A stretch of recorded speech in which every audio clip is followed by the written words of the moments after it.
I was 23 years old, sitting cross-legged on the floor of a one-bedroom apartment I'd rented for $780 a month because it was the only thing I could find within commuting distance of my office, eating homemade lentil soup I'd batch cooked on Sunday, scrolling through my investment account on my phone for the third time that week, and the number staring back at me said $58,340. I looked around that apartment. The couch was from Facebook Marketplace. The coffee table was a Goodwill find I'd sanded and repainted myself. The lamp in the corner cost me $4 at a garage sale. My car, a 2013 Toyota Corolla with 109,000 miles on it, sat in the parking lot with a bumper that had a small dent I kept meaning to fix but never did. My wardrobe was mostly clothes I'd carried over from college, nothing trending, nothing expensive, nothing that would make anyone look twice. My friends genuinely believed I was one missed paycheck away from asking for help. I was not struggling. I was building something invisible, something that existed in a brokerage account nobody knew the password to, growing quietly on the compounding curve, gaining momentum every single month in a way that would become unstoppable within a couple of years, and by the time I turned 25, that number crossed $100,000. Before I go any further, I need to be completely honest with you, because this channel, Liana Invests, is built on honesty first and hype never. I did not inherit this money. Nobody handed me a check. I didn't flip NFTs or get lucky on a meme stock. I started working at 22 with a salary of $54,000, had about $11,000 in student loans, and zero family money quietly working in the background. What I had was 20 habits, 20 completely unglamorous, deeply boring, utterly unsexy habits that the people around me were either ignoring or actively mocking me for. Habits that from the outside looked like I was barely getting by, like I couldn't afford the life everyone else was living. I could afford it. I chose differently, and that choice repeated across 20 different behaviors every single day for roughly 2.5 years is the reason I reached a number that the average American in their 20s has a median retirement balance of $42,502 to show for, according to Empower data from January 2026. I crossed that before most people I knew had made a single investment. This is not financial advice. This is my story. These are the 20 habits, and every single one of them is something you can start this week on whatever income you currently earn. Habit 1. I automated my investments the morning after every payday before I ever saw the money land. On the 1st and 15th of every month, $800 left my checking account automatically, split between my employer's 401k and a Roth IRA I'd opened in my very first week at work. My brain never registered that money as available. It learned to live on what remained. The Vanguard How America Saves report confirmed that participants using automatic contributions save nearly double compared to those managing it manually, because automation removes the decision entirely, and decisions are exactly where most people fall apart. Habit 2. I tracked every dollar I spent in a physical notebook, not an app, not a spreadsheet, a $2 spiral notebook I kept on my nightstand and wrote in every evening for 5 minutes before sleeping. Writing forced me to process each purchase twice, once when I made it and again when I recorded it, and within 30 days I had identified over $340 in monthly spending I genuinely did not know I was doing. Forgotten subscriptions, a daily sparkling water habit at the gas station that was silently draining $90 a month, and impulse purchases I couldn't even remember making. Behavioral finance research consistently shows that people who manually track spending save 15 to 20% more than those who don't. That notebook cost me $2 and returned thousands. Habit 3. I cooked almost every single meal at home and batch cooked every Sunday afternoon for 2 hours, making 3 large meals that covered roughly 13 of my weekly meals. My grocery bill averaged $230 a month, while the average American spends $350 on groceries and another $350 on dining out and delivery. My total food cost was roughly half of my peers, saving me about $270 a month, which is $3,240 a year. And at 8% over 30 years, those Sunday cooking sessions are mathematically worth over $370,000. Habit 4. I kept my rent strictly below 25% of my take-home pay when every personal finance source says 30% is acceptable.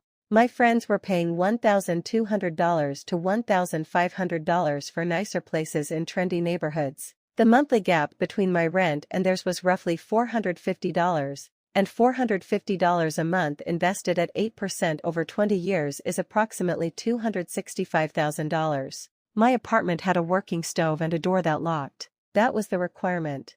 Everything else was a premium I refused to pay. Habit 5. I drove a used car I bought with cash and maintained obsessively.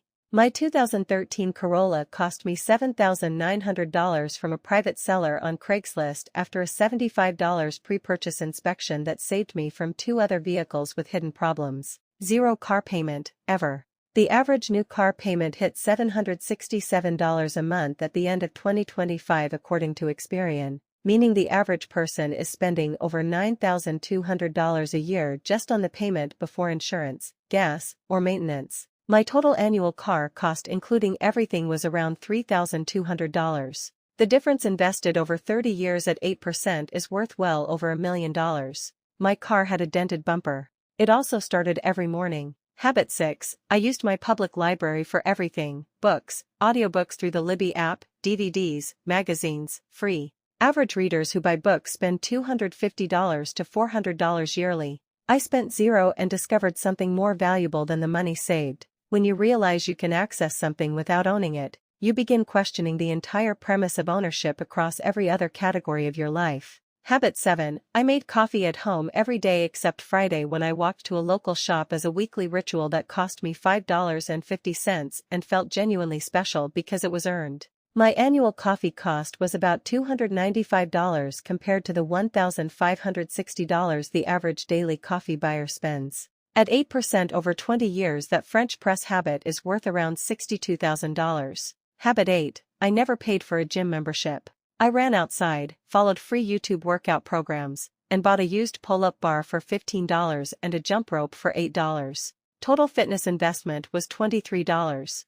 The $55 a month I saved went straight to my Roth IRA, which at 8% over 25 years is approximately $55,000 from a pull-up bar and a running path. Habit 9. I negotiated every recurring bill once a year: car insurance, internet, phone plan, by calling each provider, stating I was considering switching, and asking what they could do to keep me. Consumer Reports found 70% of people who do this receive a reduction. I reduced all 3 in year 1 for combined annual savings of about $500. Those calls took under 30 minutes total, which works out to roughly $1,000 an hour in effective tax-free earnings, and no side hustle on earth pays that well for that little effort. Habit 10. I used cash for all discretionary spending. Every 2 weeks I withdrew $200 cash for dining, entertainment, and personal purchases. When the envelope was empty, I was done until the next paycheck, no exceptions. Research consistently shows people spend 12 to 18% less with cash because physical money activates the brain's pain of paying response in a way that a card tap never does.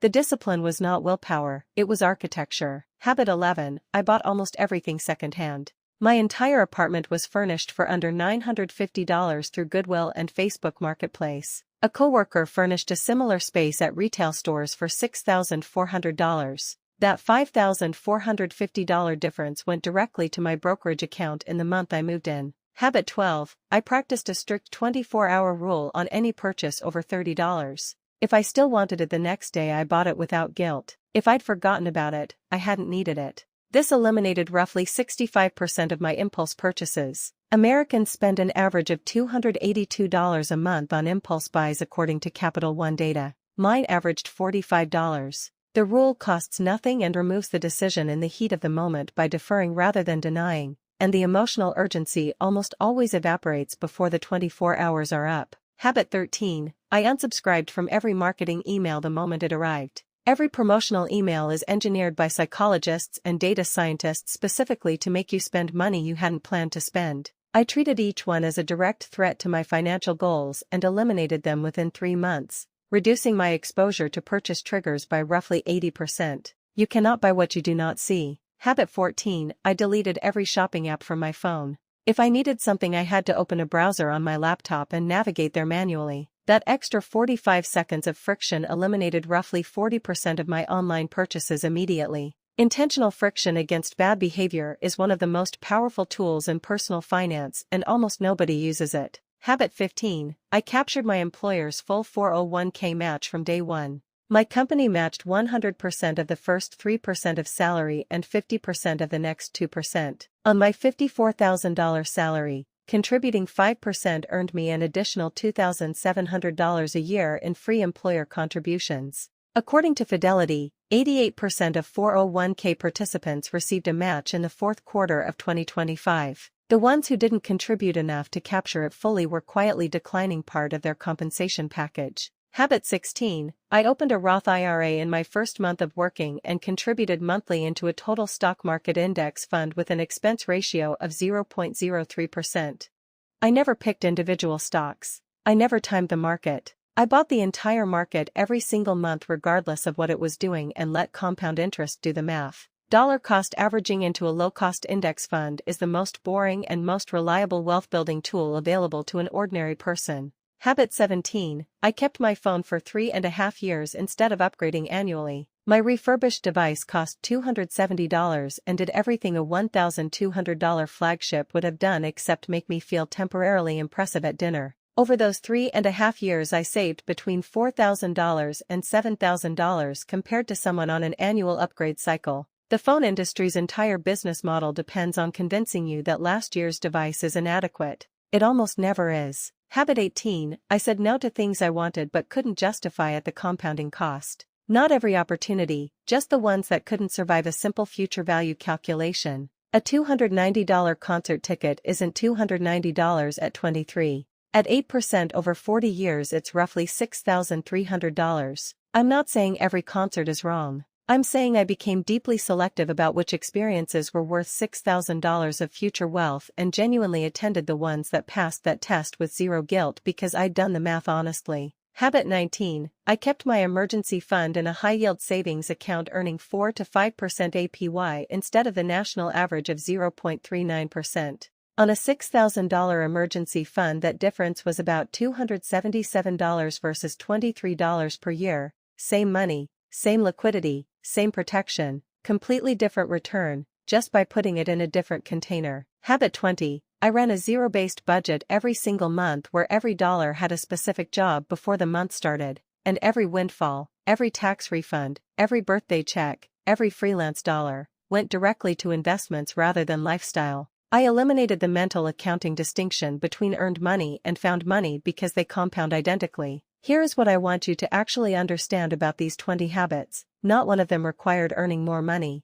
Every single one required spending less of it and redirecting the difference to accounts that did the compounding. The personal savings rate in America sits at roughly 4.4% as of early 2026 according to the Bureau of Economic Analysis. I was saving and investing 45 to 50%. That gap is not a salary gap. It is a behavior gap, and the behaviors are the 20 things I just listed. $100,000 at 24 invested in a total market index fund at 10% average annual returns becomes approximately $3.4 million by age 65 without adding a single cent more. If I continue contributing just $500 a month from 24 onward, the total approaches $7 million.